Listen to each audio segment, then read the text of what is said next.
Amém? Meus amigos, eu vou tornar esses próximos 30 minutos, vou tentar fazer de tudo para que esses minutos sejam agradáveis. Porque, assim como você deve estar pensando, quando Deus falou no nosso coração para falar sobre disciplinas espirituais, quando chegou na parte do jejum, eu falei, nossa, jejum, o que dá para tirar do jejum, né? E, meus amigos, algo poderoso está contido no jejum. Eu espero que você aprenda e comece a ativar a partir de hoje.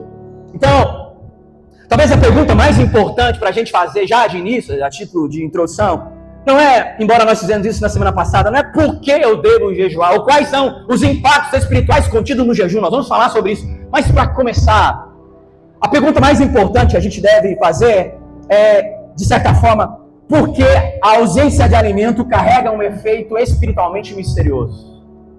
Você já parou para pensar sobre isso? Aparentemente, abster-se de um alimento é só abster-se de algo. Quando a gente olha para a oração, por exemplo, aí você começa a entender, não, oração é oração, está diante de Deus, há um canal, o véu foi rasgado, você começa a se prostrar diante de Jesus, falar com Ele, a oração por si só parece ser algo já espiritual. Mas quando você pensa no jejum, você fala, onde é que na história isso se transformou em uma coisa que a gente pode chamar de espiritual, deixar de comer? Alguém já pensou sobre isso? A primeira coisa que veio no meu coração, por que o jejum, né, de certa forma, o que há de espiritual em abster-se da comida? Interessante, não é? Para a gente entender isso, a gente tem que olhar para algumas condições humanas, e você vai entender muito bem. O ser humano ele é biologicamente condicionado a se manifestar a partir de uma necessidade. Vou repetir. O ser humano ele é condicionado biologicamente a se manifestar a partir de uma necessidade, de uma carência. A Luísa, minha filha, tem 1 ano. Eu lembro que o ano passado, quando ela nasceu, a primeira coisa que ela fez logo quando nasce, depois de chorar, é o quê? Instintivamente procurar comida, leite, né? E é curioso, porque ninguém ensinou as crianças a fazer, nem os animais, mas eles já nascem com esse instinto de sobrevivência, ou seja, há uma necessidade biológica que precisa ser atendida, uma carência, uma falta. E aí a gente vai, e aí a criança mama, tem mães que, né, a amamentação inicial é um desafio e todo o processo que a gente sabe muito bem. Mas nós temos que entender que o que sustenta biologicamente a vida humana são os nutrientes derivados de uma alimentação. Isso é óbvio, estou falando uma obviedade aqui, amém? Nós só estamos aqui porque a gente come, porque a gente bebe água, porque a gente se alimenta, porque há nutrientes que se transformam em energia, e nós estamos aqui por causa disso. Então, a sobrevivência está ligada à nossa alimentação. Se você parar de comer e você parar de beber, logo o que vai acontecer? Acabou. Mas quando, presta atenção nisso, quando você submete o seu corpo de forma consciente a um estado de jejum, eu preciso de alimentação para me manter vivo. Essa é a regra da vida. Mas quando, de forma consciente, eu submeto a minha vida a um estado de privação, de jejum, eu escolho então fazer isso.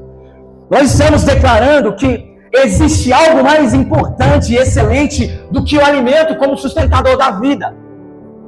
E aqui a gente começa a entender em que momento o jejum começa a ganhar efeitos espirituais. Você entende que é antinatural você abrir mão de uma carência, de uma necessidade? O instinto nos impulsiona para aquilo. Uma criança não aprendeu, mas ela tem instinto e ela precisa suprir. Quando eu começo de maneira então consciente a submeter a minha vida a um processo de privação ou de abster-se de uma alimentação, eu estou diretamente, não indiretamente, eu estou diretamente declarando que existe algo mais importante, mais excelente do que o alimento, que é o sustentador da vida. Não existe algo maior. Quem está entendendo, diga amém. Aleluia. Logo, o elemento básico, sustentador da vida, não é, de certa forma, a comida. Eu estou dizendo, existe uma carência dentro de mim. Existe algo que esse alimento perecível não consegue me suprir. E eu preciso encontrar isso de alguma forma. Então, o alimento começa a se tornar insuficiente. O dinheiro começa a se tornar insuficiente. A sua carreira começa a se tornar insuficiente. A sua saúde começa a se tornar insuficiente. Por quê? Porque, embora é importante, existe algo dentro de você que não pode ser suprido por coisas perecíveis. É exatamente aí que a gente entra no ponto 1. Por favor, põe para mim, Danilo, por favor. O que a gente começa a aprender a respeito do jejum, meus amigos? O jejum é a forma mais consciente de traduzir em renúncia o anseio profundo por realidades que não.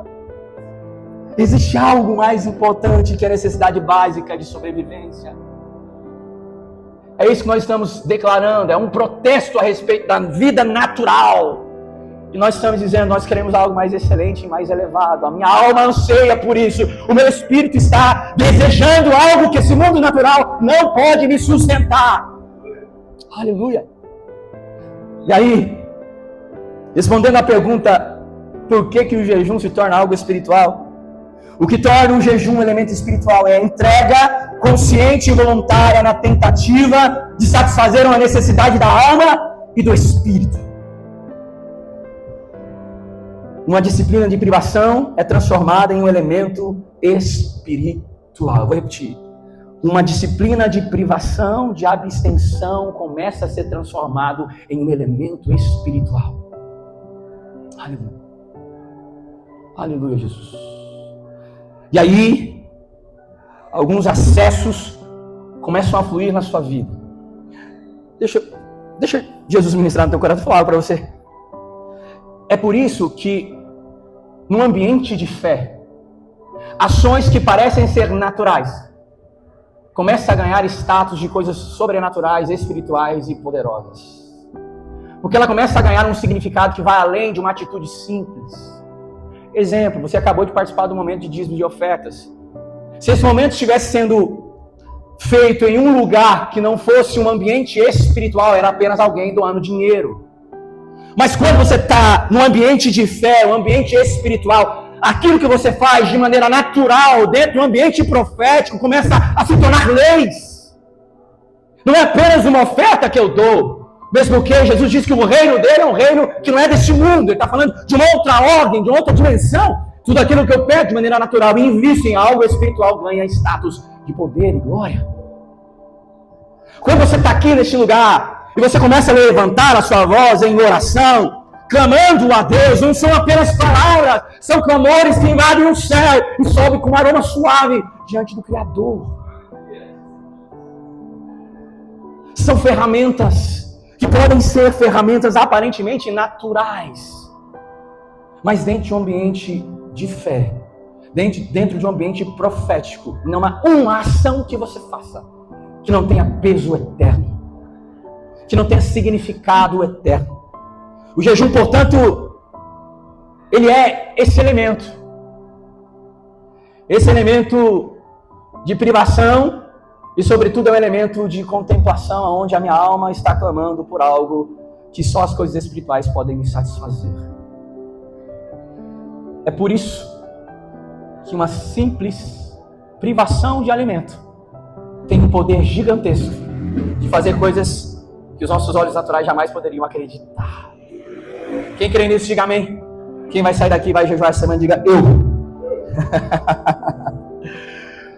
Meus amigos, agora nós vamos tentar entrar pelos efeitos do jejum na nossa vida espiritual de maneira tão direta. Eu não sei se você sabe, mas qual foi a primeira vez que aparece na Bíblia o contexto do jejum? Alguém lembra? A primeira vez que aparece no contexto da Bíblia inteira essa ideia da prática do jejum. A primeira vez, aonde aparece pela primeira vez?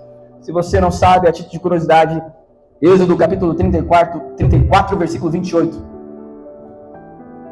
Aleluia. Diz assim a palavra de Jesus. Moisés permaneceu no monte com o Senhor 40 dias e 40 noites. Durante esse tempo não comeu pão, nem bebeu água. E escreveu os termos da aliança, os 10 mandamentos, nas tábuas de pedra. Eu não sou um cara que fica muito... Eu não sou muito místico, assim, ou muito simbólico, essas questões... Mas eu me atento a alguns detalhes. Não há uma aleatoriedade pelo fato de que a primeira vez que o conceito prático de jejum aparece é quando Moisés está diante da sua maior experiência de vida. Eu quero abrir aqui um paralelo entre talvez as duas maiores experiências de vida de Moisés. A primeira foi atravessar o Mar Vermelho. Vocês conhecem essa história? 430 anos cativo no Egito. Deus começa a se manifestar com o seu braço forte, várias pragas, sinais, tudo acontecendo.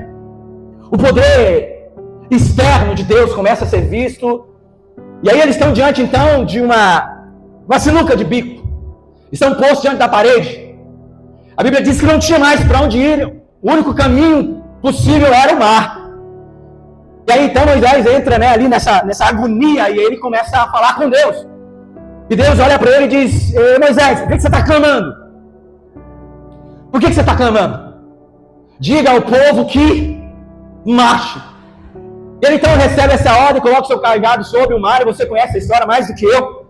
E ali Moisés tem a primeira, talvez, experiência mais contundente que marca a sua vida. Não só Moisés, mas todo mundo que estava naquele lugar. A história vai dizer que provavelmente haviam com Moisés 3 milhões de pessoas, vendo com seus próprios olhos a manifestação do poder de Deus. Então, essas duas histórias paralelas, elas nos trazem algumas reflexões importantes. O Mar Vermelho, ele de certa forma, ele representa um Deus que está salvando o seu povo da escravidão com poder e graça, amém? Deus está salvando o teu povo com poder e graça da escravidão de tanto tempo. O Mar Vermelho, que é essa primeira experiência tão poderosa de Moisés, também se torna, de maneira significativa, uma experiência real com o poder. Repita comigo: poder. Poder de Deus. Quem acompanha os Instagrams da vida, alguns documentários, né? Tem muita gente, olha, encontrou naquele mar, perto, tal lugar, não sei o que, carruagem, né? A história vai tentando comprovar tudo aquilo que está escrito na Bíblia. Então, aquilo foi uma experiência extremamente absurda aos olhos naturais.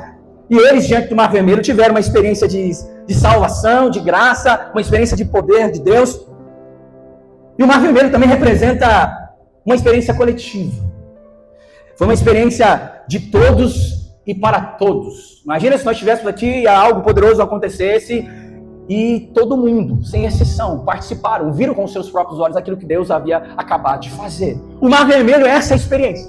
Salvação, graça, poder, uma experiência coletiva. Essa foi a primeira grande experiência marcante da vida de Moisés, embora a sarça ardeu, embora ele viu as pragas, mas essa certamente é uma que talvez, se ele pudesse classificar, estaria entre as mais tops da vida de Moisés. Só que eu acho legal esse paralelo, porque a experiência do povo de Israel diante do Mar Vermelho e a experiência de Moisés no Monte Sinai fala a respeito de uma jornada cristã. Deus nos alcança com poder e graça, nos livra da escravidão do pecado. A gente é inundado com uma graça maravilhosa que nos tira de alguns lugares, muda algumas coisas.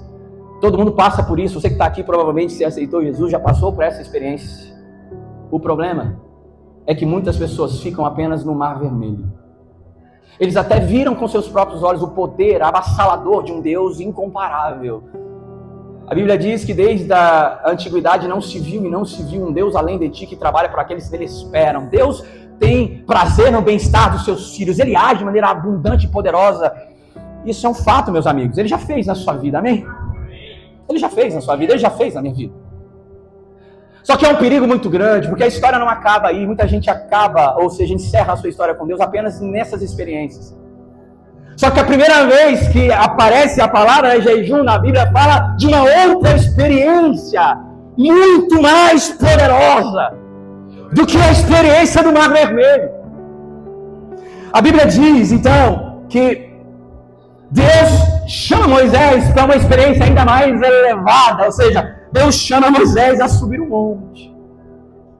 E essa é uma experiência, o Monte Sinai, uma experiência não apenas agora com o poder de Deus, é uma experiência com o coração de Deus. No Mar Vermelho, a experiência foi coletiva, foi para todos. Mas no Monte Sinai, a experiência foi uma relação individual. Presta atenção aqui, meus amigos. Embora o convite que Deus faz não é apenas para Moisés subir o monte, apenas Moisés se desafia a correr o risco de perder a sua própria vida para estar diante da face do seu Criador. O que eu estou dizendo? O jejum entra exatamente nesse momento onde uma experiência mais profunda de relação com o coração de Deus. Moisés diz, olha, é o seguinte, eu preciso te ver. Eu já vi o que você faz. Mas eu quero entrar em um lugar, em uma dimensão ainda mais elevada, mais importante, mais profunda. Eu quero te ver, eu quero te contemplar com os meus próprios olhos. Isso é um desejo extremamente louco, absurdo. Mas isso toca tanto o coração de Deus. Você conhece a história, Deus fala, mas aí faz o seguinte, cara. Eu sei que você vai insistir, não vai ter como mudar de ideia. Você vai subir. Eu vou passar atrás de uma fenda de uma rocha. Você vai ficar atrás dela, porque senão você vai ser fulminado. Mas eu vou realizar o desejo do seu coração. Mas para que isso pudesse acontecer, o texto que nós lemos fala que Moisés jejuou o quê, meus amigos? 40 dias. Você percebe, a primeira vez que aparece a palavra jejum na Bíblia, ela está diante de uma experiência surreal, avassaladora, sobrenatural. Isso não é à toa. Por quê? Porque, de certa forma, o jejum tem um elemento que começa a elevar o nosso espírito a uma condição inimaginável. E aí nós aprendemos um segundo ponto, por favor, Danilo. Em nome de Jesus.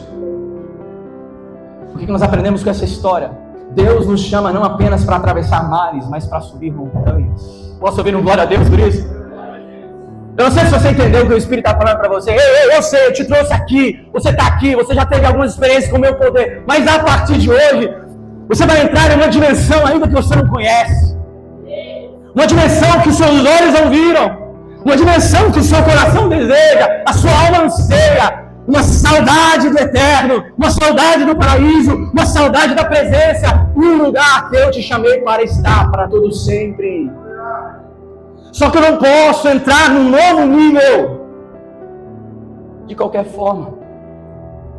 Por isso, o jejum é extremamente importante. Por quê, meus amigos? Porque o jejum também é uma preparação espiritual. O jejum também serve de santificação. O jejum aguça a nossa sensibilidade espiritual. E estamos repletos de exemplos na Bíblia. Nós teríamos que ter pelo menos mais de meses para falar só sobre o jejum e todos os exemplos que aparecem. Ele está contido em um monte de coisas dentro da Bíblia. Mas eu vou tentar sintetizar para você. Diante de acontecimentos extremamente relevantes da história, Deus pedia para o povo jejuar. Deus pedia para o povo jejuar. Ou seja, o jejum é uma ferramenta, é uma chave que, ao ser acionada, te habilita para ver o que seus olhos naturais não podem ver. É por isso que a jornada cristã do discipulado precisa ser revestida de jejum. Por quê, meus amigos? Porque senão a gente fica só na primeira página. A gente não desfruta, a gente não entra de uma maneira profunda. Lembra que eu falei no início, há pessoas que ficam apenas na experiência do Mar Vermelho e poucas são aquelas que sobem um monte. Às vezes você pode estar falando assim, porque isso veio ao meu coração. Eu falei, agora eu começo a entender. Por quê? Muitas vezes a minha vida espiritual parou num teto. Ela chegou a uma fase que meus olhos deixaram de ver. Eu deixei de ver experiências mais significativas. Eu posso contar histórias para vocês aqui de tantas coisas que eu vivi no passado. Chegou uma hora na minha vida que estagnou. E eu não conseguia perceber e discernir que estava faltando elementos, disciplinas espirituais, coisas aparentemente naturais que foram lançadas no ambiente sobrenatural e se tornaram chaves no mundo espiritual de autoridade e governo. Bill Johnson fala uma frase muito impactante. Ele diz: a maioria dos cristãos se arrependeu o suficiente para ser perdoado, mas não o suficiente para ver o reino de Deus. Muitas vezes nós nos encontramos aqui, até tive fé, porque vi que a minha vida não tinha destino, que os meus planos não deram certo. Isso é óbvio. E aí eu me arrependo, eu me prostro e digo: Senhor, me perdoa, eu me arrependo dos meus pecados, entra na minha vida. Aí Ele vem. Mas aí eu paro, apenas esse primeiro ato. E eu não vejo o reino de Deus com os meus próprios olhos. O diálogo de Jesus com Nicodemos, João capítulo 3. Se você não nascer de novo, nascer do alto, nascer do Espírito, se você não entrar numa outra dimensão agora que não é deste lugar, você não consegue trilhar essa jornada de maneira exitosa. Quantos aqui querem ver o reino de Deus fluir através da sua vida? Diga aleluia. Aleluia. Vocês entendem, meus amigos, a importância de algumas disciplinas espirituais para o desenvolvimento da nossa jornada cristã? Se você não colocar em prática, você não rompe. Você fica parado neste lugar. Talvez você pode passar a sua vida inteira e morrer sem saber o que carregava dentro de si. Sem saber que Deus queria te levar para lugares tão profundos, te usar de maneira tão poderosa, revelar o seu coração e a sua mente. Deus queria encher você e a sua casa de uma unção. Meus amigos. E a gente perdeu a fome, porque paramos, porque achamos que o legal é só o culto de domingo. Eu vou no culto, eu sirvo no ministério, eu prego, eu até canto. Olha, eu ajudo ali, eu ajudo assado. E Jesus está dizendo, isso é apenas a porta de entrada, o batismo é só um ritual de iniciação, tem muita coisa para vir. Tem um Pentecoste, uma unção do Espírito Santo para fluir, tem vários enchimentos de Deus no decorrer da jornada. Em nome de Jesus, o nosso desejo, meus amigos, com essa temporada, depois de findar, é que Deus nos leve para um nível que a gente ainda não percebeu, que não vivemos, e Deus vai começar a fazer coisas muito mais poderosas no meio de nós e através de nós. Porque a igreja desenvolveu uma consciência. Porque agora não é obrigado a jejuar, vamos fazer o jejum, né? O jejum nosso na Simpa é toda quarta, o jejum oficial, toda quarta-feira nós fazemos o jejum. Da terça-feira à meia-noite até quarta-feira ao meio-dia, para aqueles que ainda não têm um hábito de jejuar. Então a gente começa com 12 horas para não pesar, porque a gente vai acrescentando aos poucos, mas toda quarta-feira nós temos um jejum oficial, daqui para sempre. Eu não sei se você já teve essa experiência. Se você não teve, por gentileza, faça. Venha num culto de domingo, debaixo de jejum. Adore a Deus, submetido o seu corpo à restrição de alimentação no jejum. Meu amigo, a sensibilidade é algo absurdo. Os seus olhos, o seu coração, o seu espírito começa a exalar de uma forma sobrenatural. E aí você começa a adorar e começa a chorar. Aí você começa a orar e parece que Deus começa a revelar coisas. Aí a autoridade aumenta, a unção aumenta. Faça isso. E a gente entra no ponto número 3, por favor, para a gente já caminhar para o fim. O jejum remove as limitações que vêm da incredulidade do nosso coração. Tem um livro chamado A Cultura do Jejum, Luciano Subirá, ele diz uma coisa interessante, ele diz assim, olha, ele esclarece, né? O jejum não altera Deus. Eu jejuei, agora Deus vai ter que fazer o que eu quero. Não, não é isso. O jejum não altera Deus, mas proporciona uma percepção ampliada do agir divino em nós, despertando os nossos sentidos espirituais. Ou seja, o jejum quebra a maior barreira para o agir de Deus, chamado incredulidade. É por isso que a gente não vê mais tantas coisas sobrenaturais acontecendo, porque existe quase que, não é nem apenas um demônio, nós vamos ler o texto, não é um demônio, não, existe quase que um ídolo chamado incredulidade. A Bíblia diz em Mateus capítulo 13, versículo 53, projeta pra gente, por favor. Quando Jesus terminou de contar essas parábolas, deixou aquela região e voltou para Nazaré, cidade onde tinha morado. Enquanto ensinava na sinagoga, todos se admiravam e perguntavam, de onde vem a sabedoria e o poder para realizar milagres? Não é esse o filho do carpinteiro? Conhecemos Maria, sua irmã, e também seus irmãos, Tiago, José, Simão e Judas. Todas as suas irmãs moram aqui entre nós. Onde ele aprendeu todas essas coisas? E sentiam-se muito ofendidos. Então Jesus lhe disse, um profeta recebe honra em toda parte, menos em sua cidade e entre a sua própria família, e por causa da incredulidade deles, realizou apenas uns poucos milagres.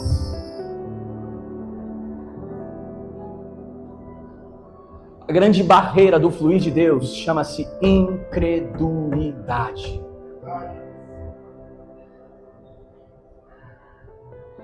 E sabe qual é a maior chave espiritual para você começar a vencer a incredulidade? Jejum e oração. Jejum e oração.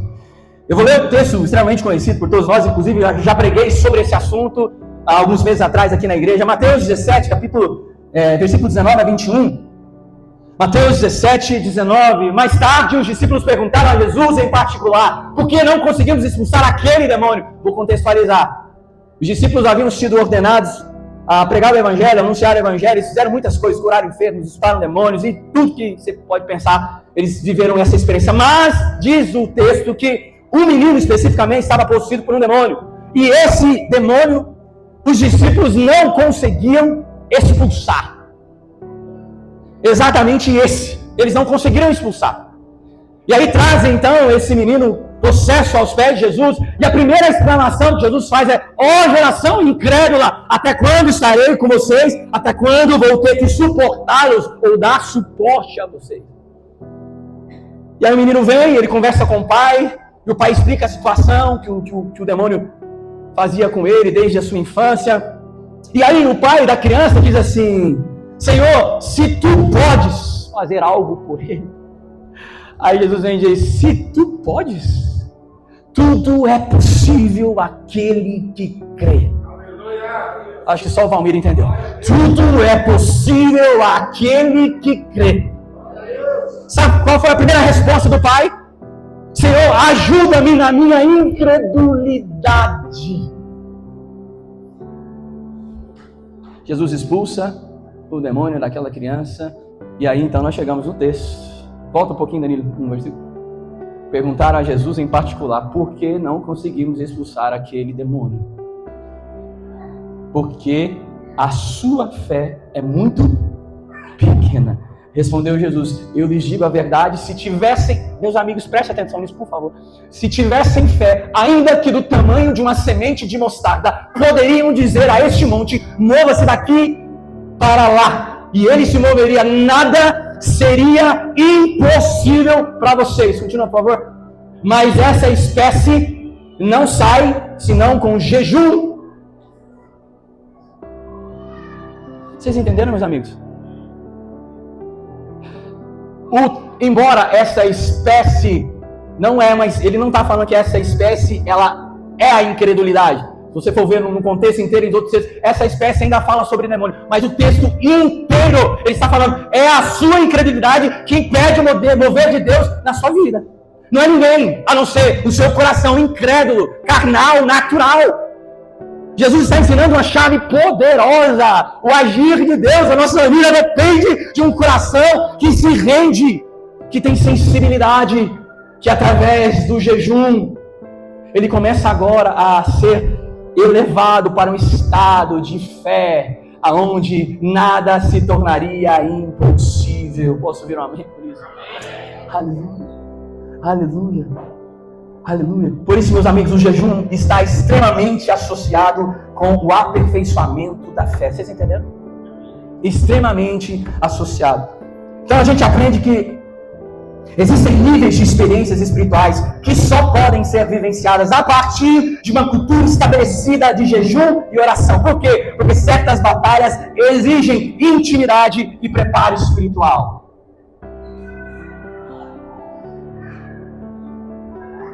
Então eu vou te dar um conselho nessa noite. Não espere ter fome por Deus para jejuar. É o jejum que aumenta a nossa fome por Ele. Não espere ter fome por Deus para orar. É a oração que aumenta o desejo por Ele. Vocês entendem? Tudo muda a partir de agora. Não espere ser cheio do Espírito. Se você não tiver vontade de ir para o quarto, Mateus 6,6, se prostrar e dizer: Espírito, por favor, encha a minha vida. Não espere viver as promessas de Deus tão elevadas se você não tiver um coração pronto para acreditar, porque você pode ler com os seus olhos, mas seu coração ainda não está pronto para tomar posse. O que faz a gente tomar posse das promessas já estabelecidas? Porque eu não sei se você sabe, mas Paulo diz aos Efésios que nós fomos abençoados em Deus com todas as bênçãos nas regiões espirituais. Todas as bênçãos, não é algumas, não é poucas. Paulo diz: nós em Cristo já fomos abençoados com todas as bênçãos espirituais nas regiões celestiais. Talvez o que você precisa é só aprender a tomar posse do que você gastar tempo clamando para que o mar se abra. Mas o que adianta eu saber a respeito das promessas? Meu coração não está sensível a ponto de quebrar o maior ídolo do que impede o agir de Deus, chamado incredulidade.